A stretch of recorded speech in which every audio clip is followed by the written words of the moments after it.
আসসালামু আলাইকুম। দুলেশ্বর আদর্শ উচ্চ বিদ্যালয় অনলাইন ক্লাসে সবাইকে স্বাগতম। প্রিয় স্টুডেন্ট, আশা করি তোমরা সবাই ভালো আছো, সুস্থ আছো এবং নিরাপদে আছো। তো আজকে আমি নবম শ্রেণীর অর্থনীতি বিষয় অধ্যায় 5 বাজার চ্যাপ্টার নিয়ে আলোচনা করব। গত ক্লাসে আমি তোমাদের বাজার সম্পর্কে ধারণা দিয়েছিলাম, বাজারের সংজ্ঞা, বাজার কি সেই সম্পর্কে। আজ আমরা অপূর্ণ প্রতিযোগিতামূলক বাজারের প্রকারভেদ নিয়ে আলোচনা করব এবং আমি বিস্তারিত আলোচনা করব একচাটিয়া বাজার নিয়ে। তো প্রথমে আমরা প্রতিযোগিতামূলক বাজার কয় প্রকার সেটা আমরা বলি। অপূর্ণ প্রতিযোগিতামূলক বাজার হচ্ছে 3 প্রকার।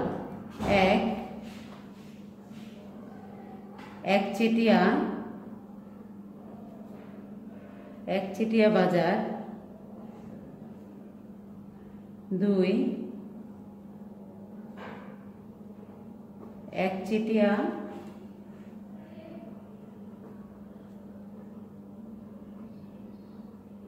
প্রতিযোগিতামূলক,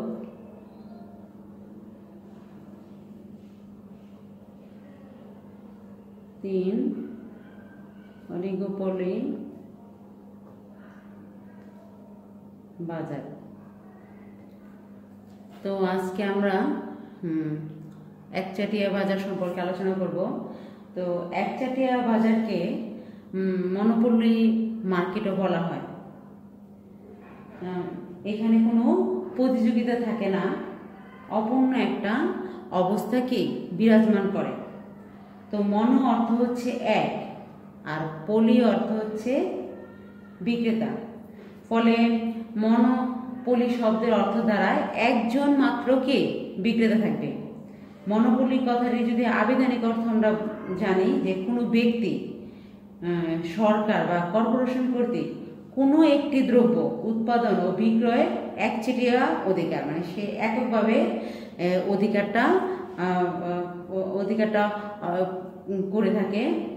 তো আমরা যদি উদাহরণ দেই, একচেটিয়া বাজারের কোনো উদাহরণ দেই, তাহলে আমরা বলতে পারবো যেমন বিদ্যুতের বাজার, শেয়ার বাজার, এগুলো হচ্ছে কি একচেটিয়া বাজারের উদাহরণ। এই বাজার সরকার কর্তৃক নিয়ন্ত্রিত হয়, অর্থাৎ সরকার একটা বাজার সৃষ্টি করে, সরকারি দাম নির্ধারণ করে থাকে এবং সেই দামে ব্যক্তিরা কি করে তাদের চাহিদা পূরণ করে থাকে সেই বাজার থেকে, একচেটিয়া বাজার থেকে। এখন আমরা যদি একচেটিয়া বাজারের সংজ্ঞা বলতে চাই, তাহলে আমরা বলতে পারি যখন কোনো একটি মাত্র ফার্ম, মানে একটা মাত্র ফার্ম, কোনো একটি দ্রব্য উৎপাদন করে, একটা দ্রব্য মানে যে কোনো একটা দ্রব্য উৎপাদন করে এবং অসংখ্য ক্রেতাকে যোগান দেয়, মানে সাপ্লাই কি করে অসংখ্য ক্রেতাকে দেয়, তখন সেই ফার্মকে আমরা একচেটিয়া কারবারি। এবং সেই বাজারে যে কেনা বেচাটা হয় সেই বাজারটাকে আমরা কি বলবো, একচেটিয়া বাজার বলে থাকবো।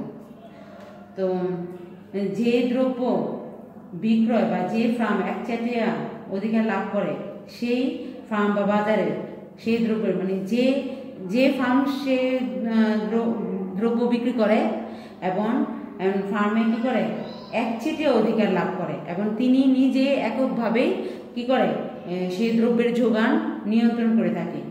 এই ফার্মটি ছাড়া আর কোনো ফার্ম একটি নির্দিষ্ট সময় পর্যন্ত ওই দ্রব্য উৎপাদন করতে পারে না বলে একচেটিয়া বাজারের ফার্মের শিল্পের মধ্যে কোনো পার্থক্য থাকে না। তিনি এককভাবে কি করেন, ফার্মটি নিয়ন্ত্রণ করেন এবং এককভাবেই এই দ্রব্যের যোগান দেয় এবং এটার মধ্যে কোনো একচেটিয়া বাজারে কোনো নির্দিষ্ট সময় পর্যন্ত ওই দ্রব্য উৎপাদন করতে পারে না বলে একচেটিয়া বাজারে ফার্ম শিল্পের মধ্যে কোনো পার্থক্য আমরা দেখি না বা থাকে না। পুরোপুরি একচেটিয়া বাজার বাস্তবে খুঁজে পাওয়া খুব কঠিন। তো আমরা কিছু একচেটিয়া বাজারের বৈশিষ্ট্য নিয়ে আলোচনা করব। একচেটিয়া বাজারের বৈশিষ্ট্য যদি আমরা বলতে চাই, তাহলে আমরা প্রথম বৈশিষ্ট্য আমরা একচেটিয়া বাজারের বৈশিষ্ট্য লিখে নিই। একচেটিয়া বাজারের বৈশিষ্ট্য সমূহ। 1 নম্বর যদি আমরা বলি, বিক্রেতা উৎপাদন নিয়ন্ত্রণ করে। বিক্রেতা উৎপাদন বা যোগান নিয়ন্ত্রণ করে।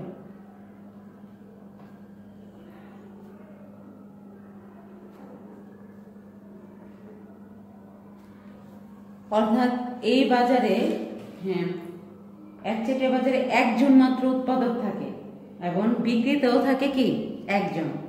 সেই দ্রব্য উৎপাদন করে এবং সেই কি করে যোগান সম্পন্ন তার আওতাধীন নিয়ন্ত্রণ থাকে, মানে সেই দ্রব্য উৎপাদন করবে এবং সেই যোগান সেই এককভাবে সে সম্পূর্ণভাবে নিয়ন্ত্রণ করে থাকে। এটাই হচ্ছে একচেটিয়া বাজারের একটা বৈশিষ্ট্য। 2 নম্বর হচ্ছে নিকট পরিবর্তক দ্রব্য নেই। অর্থাৎ একচেটিয়া ফার্ম যে দ্রব্যটি উৎপাদন করে ও বিক্রি করে সেই দ্রব্যের তেমন কোনো পরিবর্তক দ্রব্য নেই। অর্থাৎ সমজাতীয় বা প্রায় এটা নিকট সমজাতীয় কোনো দ্রব্য থাকে না আর কি, নিকট পরিবর্তক দ্রব্য নেই। এটা হচ্ছে একচেটিয়া বাজারের আরেকটি বৈশিষ্ট্য। 3 নম্বর পয়েন্ট, 3 নম্বর আমরা যদি বলি সর্বাধিক মুনাফা লাভ। সর্বাধিক মুনাফা লাভ অর্থাৎ একচেটিয়া বাজারে একজন ব্যক্তি বা সরকার বেসরকারি খাত দ্বারা পরিচালিত হয়, তাই সে সর্বাধিক মুনাফাটা পেয়ে থাকে, এককভাবে সর্বাধিক মুনাফাটা কি অর্জন করে থাকে। 4 নম্বর পয়েন্ট যদি আমরা বলি, একচেটিয়া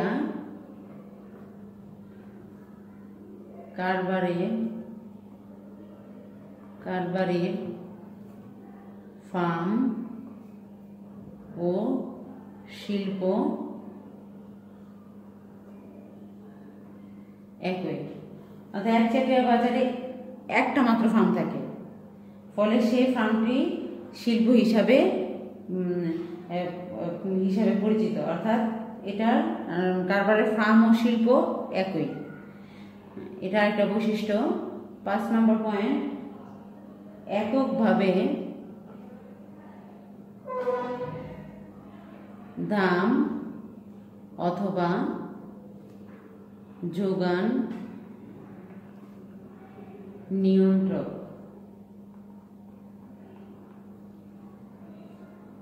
একচেটিয়া ফার্ম এককভাবে সে উৎপাদন করে থাকে এবং উৎপাদন করে এবং সেটার যোগানটাও কি সে এককভাবেই দেয়। একমাত্র উৎপাদক সহজে দ্রব্যের দাম এবং যোগান কি করতে, মানে একমাত্র উৎপাদকই পারে যে দ্রব্যের দাম এবং যোগানটা নিয়ন্ত্রণ করতে। তবে ফার্মটি ইচ্ছামতো দাম ও যোগান নিয়ন্ত্রণ করে, তবে একসঙ্গে দুটি নিয়ন্ত্রণ করতে পারে না।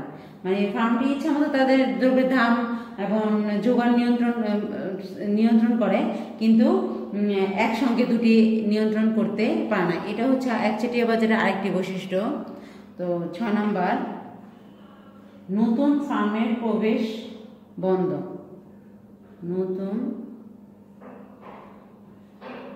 ফার্মের প্রবেশ বন্ধ। তো একচেটিয়া শিল্পে নতুন ফার্মের প্রবেশ, মানে নতুন ফার্মে কখনোই ইন করতে সুযোগ নাই আর কি, ইন করতে পারে না। নতুন ফার্ম প্রবেশ করতে হলে একচেটিয়া ফার্ম পণ্যের উৎপাদন বাড়িয়ে দাম কমিয়ে দেয়। যদি কোনো নতুন ফার্ম সে প্রবেশ করতে গেলে তার একচেটিয়া ফার্ম কি করবে, পণ্যের দাম দামটা কি করে কমিয়ে দেয়। সেই ক্ষেত্রে নতুন ফার্ম সম্ভাব্য লোকসানের ভয়ে প্রবেশ করতে পারে না। সেই জন্য কেউ আর কি কোনো ফার্ম ক্ষতির ভয়ে প্রবেশ করতে পারবে না। এই জন্যই একচেটিয়া বাজারে কখনোই নতুন ফার্ম সহ প্রবেশ করতে পারে না, কারণ এখানে নতুন ফার্মের প্রবেশের কোনো সুযোগই থাকে না, মানে সুযোগ নেই। সুযোগ নেই আর কি। এটাই হচ্ছে একচেটিয়া বাজারে আরেকটি বৈশিষ্ট্য। তো আজকে আমি তোমাদের একচেটিয়া বাজার সম্পর্কে ধারণা দিলাম। আশা করি তোমরা ভাষায় ভালোভাবে দেখবে এবং পড়বে এবং ভালোভাবে আয়ত্ত করবে। তো আজকে আমি তোমাদের কিছু এমসিকিউ প্রশ্ন এই চ্যাপ্টার থেকে লিখে দিচ্ছি। তোমরা খাতা কলম নিয়ে বসো এবং লিখে নাও সবাই চটপট। তো এমসিকিউ প্রশ্ন,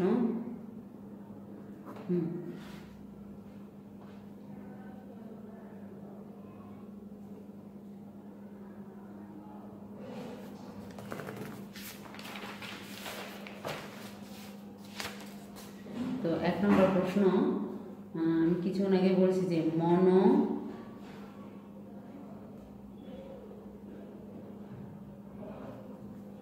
শব্দের অর্থ কি? উত্তর হবে 1। 2 নম্বর প্রশ্ন হচ্ছে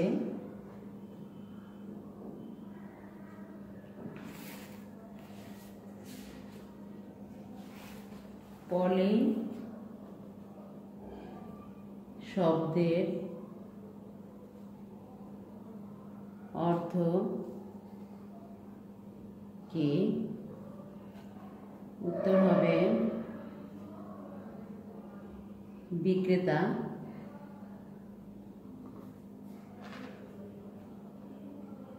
3 নম্বর কোশ্চেন,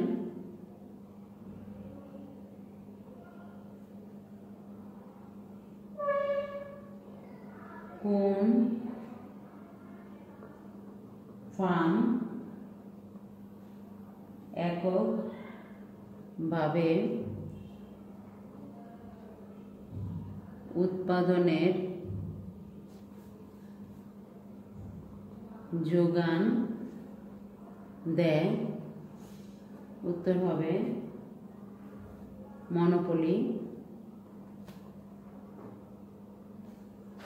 4 নম্বর কোশ্চেন হচ্ছে অপূর্ণ পরিচিতিমূলক বাজার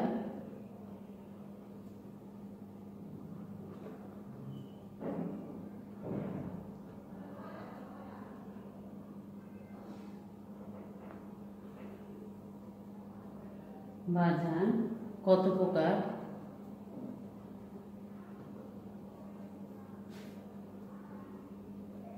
উত্তর হবে 3 প্রকার। 5 নম্বর কোশ্চেন হচ্ছে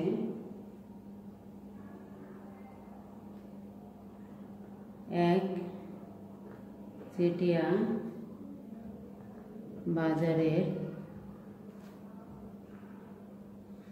মূল লক্ষ্য কি?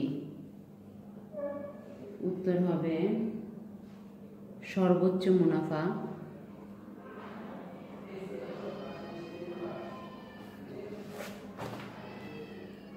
6 নম্বর কোশ্চেন হচ্ছে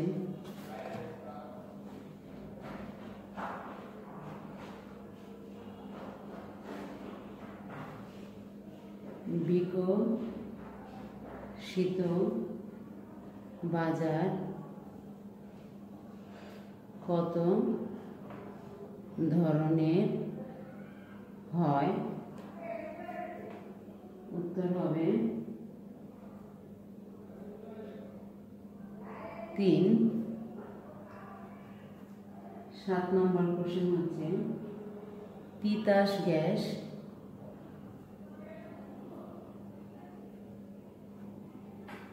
কোন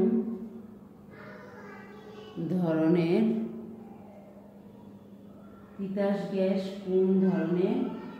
বাজারের দ্রব্য?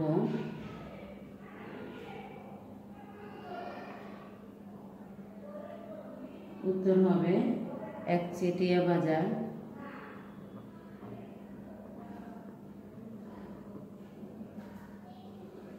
8 নম্বর কোশ্চেন হচ্ছে পূর্ণ প্রতিযোগিতা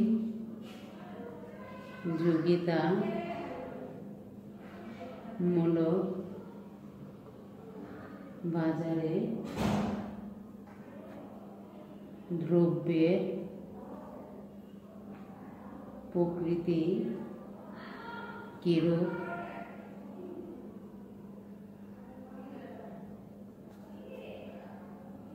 উত্তর হবে সমজাতীয়।